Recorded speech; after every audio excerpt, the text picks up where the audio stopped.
आजच डाउनलोड करा आणि तुमच्या आवडत्या मालिकांचा आनंद लुटा. हे एक वेगळंच कौशल्य मी आज पाहतोय तुमच्या विहीणबाईंचं. विणबाई आमच्या उत्तम आहेत हा. हो ते दिसतच सुगरण आहेत एकदम. आणि मुलांना छड्या मारू मारू हात एवढे तयार झालेत की त्यांना पॅन मध्ये चमच्याची गरजच नाही. गरम पॅनही त्यांना घाबरतोय. आज रांगोळी बाई आल्या. इतक्या वेळात काय घडलं आपल्या इकडे स्वयंपाकघरात? धने भाजून झालेला आहे. आता मी जिरं भाजतोय.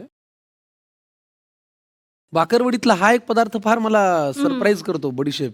आज आयुष्यात पहिल्यांदा बडीशेपेची चव विराजसनी घेतली. तीळ घेतलंयस ना, ह्याला पण बारीकच ठेव.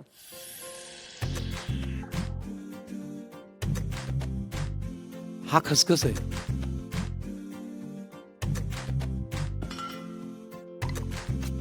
भाजायचे पदार्थ भाजून झालेले आहेत. आता आपण एक काम करूया, त्याचं वाटण करूया, बारीक करून घेऊया आणि मग पुढच्या कृतीकडे वळूया. बाकरवडीसाठी लागणारं जे सारण आहे इथपर्यंत मुलाची मजल अगदी फार छान गेलेली आहे. With coaching. With coaching. With coaching. अप्रतिम सुगंध येतोय. रांगोळीबाई, तुमचा मदतीचा हातभार म्हणजे जो काही खमंग आहे. आहा,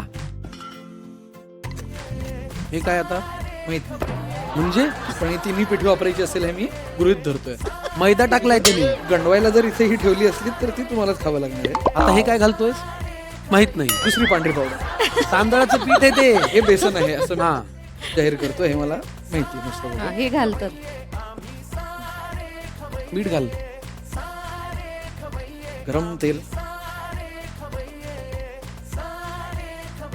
आय हॅव नो आयडिया मी करतोय ते करेक्ट करतोय का.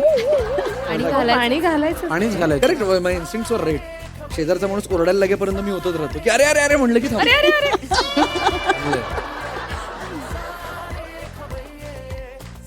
पीठ मळून झालेलं आहे. आता ह्यातला एक गोळा काढून घ्यायचा आणि तो पोळीसारखा लाटायचा. विराजसला पुऱ्या लाटता येतात. येस, कारण आईनी मला सांगितलंय बेसिक लाटायचं आणि त्यावर वाटी दाबायची. करेक्ट. फारच छान. शिवानीने लाटून काही वेगळं घडलेलं नाही, फक्त तिने मदत केल्याचं दाखवलंय. संकर्षण थोडासा हात लावू इच्छितोस? हातात लाटणं असताना आपण कारडी उचायला नको असं मला वाटतं.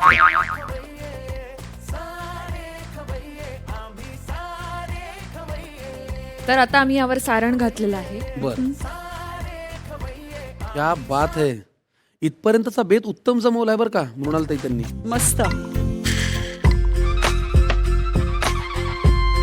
आज मी तुमच्या रांगोळी आणि कुलकर्णी दोन्ही परिवारांना 100 पैकी 200 मार्क देणार आहे. धन्यवाद. ज्या काही पद्धतीने तुम्ही बाकरवडी कौटुंबिक करून दाखवली, हायली अप्रिशिएबल. वा विराजस. कुलकर्णी आणि रांगोळे परिवाराने मिळून आज बाकरवडीचा घाट घातला होता. बनवा बनवी असं खरं तर आमचं ठरलं होतं, पण यांनी माणसांना न बनवता पदार्थ मात्र उत्तम बनवलेला आहे. तो आता तळेपर्यंत पोहोचलेला आहे आणि फारच कमाल रेसिपी आजची. बाकरवडी ही घरी करून पाहायला काहीच हरकत नाहीये. पटकन लिहून घ्या साहित्य आणि कृती. मैदा, बेसन पाव कप, तांदळाचे पीठ 3 चमचे, मीठ चवीनुसार, तेल म्हणजेच मोहन 3 चमचे आणि पाणी. बाकरवडीचे सारण बनवण्यासाठी धने 1 चमचा, जिरे 1 चमचा, बडीशेप 1 चमचा, खसखस 1 चमचा, पांढरे तीळ 2 चमचे, ओवा पाव चमचा, सुक्या खोबऱ्याचा किस अर्धा कप, मीठ चवीनुसार, चिंच गुळाची चटणी गरजेप्रमाणे. कृती: एका पॅन मध्ये धने, जिरे, बडीशेप, पांढरे तीळ, खसखस, सुकं खोबरं आणि ओवा भाजून घ्या. नंतर हे मिश्रण मिक्सरमध्ये वाटून त्याचं सारण तयार करा. आता एका बाउलमध्ये मैदा, बेसन, मीठ आणि गरम तेल घालून कणिक छान मळून घ्या. कणकेची पोळी लाटून घ्या. त्याला चिंच गुळाची चटणी लावून छान पसरवून घ्या. त्यात सारण भरून रोल करून घ्या आणि आता त्याच्या वड्या कापून घ्या आणि गरमागरम तेलात तळून घ्या. बाकरवडी तयार. आपल्याला ती खायची आता गरम गरम. पण त्याच्या आधी मला एक छोटंसं काम करायचं आहे. सुनबाई माझी फार लाडाची आहे. मला ती अतिशय आवडते. हे सगळं असलं आणि माझ्या मुलांनी आज बाकरवडी करून तो हे करू शकतो हे सिद्ध केलं असलं तरी सुद्धा त्याला रोज कामाला लावू नकोस. हो. ऐकलं हो. म्हणजे बाकरवडीचा क्लास बघता असं होऊ शकतं की अरे हे उद्यापासून तू वाटू शकतो. चला होऊया शाबास आपण. वीरू. वा वा. क्या बात है. आज विणबाई इथे आल्या, दोन्ही आया इथे आल्या आणि दोघींनीही या दोघांना कामाला लावलं आणि पदार्थ उत्तम करून घेतला. या दोन्ही माऊलींना झी मराठीकडून आम्ही सारे खवय्ये जोडीचा मामलाकडून एक छानशी भेटवस्तू देऊया. राधा काकू रांगोळीबाई तुमचे फार मनापासून आभार. मृणालताई तुमचे फार मनापासून आभार. Thank you so much. पुन्हा पुन्हा येत राहा. हे कुटुंब, हे घर तुमचंच आहे, हे स्वयंपाकघर आहे तुमचं. Thank you. Yes, thank you. Thank you. पदार्थ तुम्ही केलात, आता जरा टेबलच्या या बाजूने या बाजूला या. माझं तुमच्याकडे एक महत्वाचं काम आहे. मामला जोडीचा आहे. काय आहे, लग्न करताना आपण एकमेकांना 7 वचनं देतो, पण संसार पुढे जातो तसं 7 वचनांमधले काही वचनं गळून पडतात. तू तर हे केलंच नाही, तू तर म्हणला होता, असं होतं. तर आज तुम्हाला एक 8वं वचन द्यायची संधी आहे. असं काहीतरी वचन तिला दे जे तुमच्या सहजीवनाला पुढे छान आनंद देईल. तर आज झी मराठीच्या मंचावर, म्हणजे खरं तर आपल्या घरीच असं मी म्हणेन, मी तुला असं वचन देते आणि जे वचन तूही मला द्यावंस अशी माझी इच्छा आहे की आपल्या दोघांना असं वाटतं की आपल्या करिअरमध्ये आपण खूप पुढे जावं आणि खूप वेगवेगळी शिखरं गाठावीत असं आपल्याला वाटतं. ते तर आपण नक्कीच करूया. पण आपण कितीही व्यस्त झालो आणि कितीही खूप कामं जरी एका वेळी केली तरीसुद्धा आपण आपल्याला आणि सगळ्यात महत्त्वाचं आपल्या घरच्यांना वेळ काढून द्यायलाच हवा. आणि हे वचन मी तुला देते की असं मी नक्की करेन आणि तेच वचन तू मलाही दे आणि त्याचबरोबर आपल्या घरच्यांना सुद्धा दे. ठीक आहे, हे वचन मी तुला देतो आणि आपल्या घरच्यांनाही देतो. वा. मला जर विचाराल तर 3 वर्षात तुमचा प्रवास कुठपर्यंत गेला, तर 3 वर्षापूर्वी तिने काय वचन द्यावं फक्त हेच ती ठरवत होती.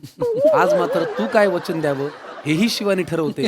आणि यालाच म्हणतात वैवाहिक आयुष्य, हो की नाही? खूप छान. आज ही जोडी इथे आली, आम्हाला फार छान वाटलं. आता या जोडीला निरोप देण्यापूर्वी जाता जाता यांना मिळते आहे कलामंदिर सारीज ठाणे यांच्याकडनं एक छानसं गिफ्ट.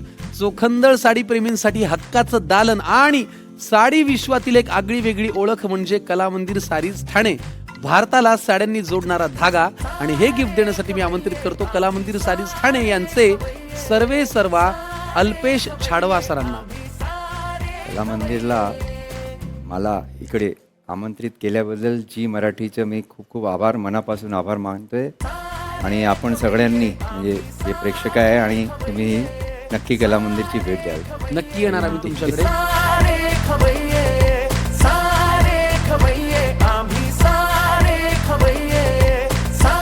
धन्यवाद sir. Thank you Alpesh sir so तुमचे much. खूप मनापासून आभार. Thank you sir. थँक्यू. खूप मनापासून आभार विराजस. भावी आयुष्यासाठी खूप शुभेच्छा. आभार आणि खूप शुभेच्छा. तुम्हाला भेटून आम्हाला अत्यानंद झाला. असेच भेटत राहूया, आनंद घेत राहूया. तुमच्या कामामध्ये तुम्हाला खूप यश मिळावं अशी देवाकडे प्रार्थना. चला मंडळी, आज या जोडीला भेटून फार मज्जा आली. वेगवेगळे पदार्थ खायला मिळाले. आता आम्ही अजून जरा गप्पा मारतो. तुम्ही मात्र इथेच निरोप घ्या. पण निरोप घेण्यापूर्वी हे लक्षात ठेवा की या कार्यक्रमामध्ये आपल्याला खूप सारे पदार्थ आणि जोड्या भेटत राहणार आहेत. भेटत राहूया आपल्या पुढच्या भागामध्ये. तोपर्यंत पाहत राहा झी मराठीवरती तुमचा ताजा गरमागरम वाफाळलेला आणि खमंग कार्यक्रम ज्याचं नाव आहे आम्ही सारे खवय्ये जोडीचा मामला. Co powered by Fortune refined sunflower oil आणि सोसायटी टी कडक डस्ट चहा. तेच पार्टनर केपर foods. Special partners Govind milk आणि milk products. Anuroop Vivah Sanstha Kalamandir sari Thane. Skin care partner Barwa skin therapy आणि हायजीन पार्टनर टायगर फिनाइल स्वच्छतेचा भरवसा. बाय.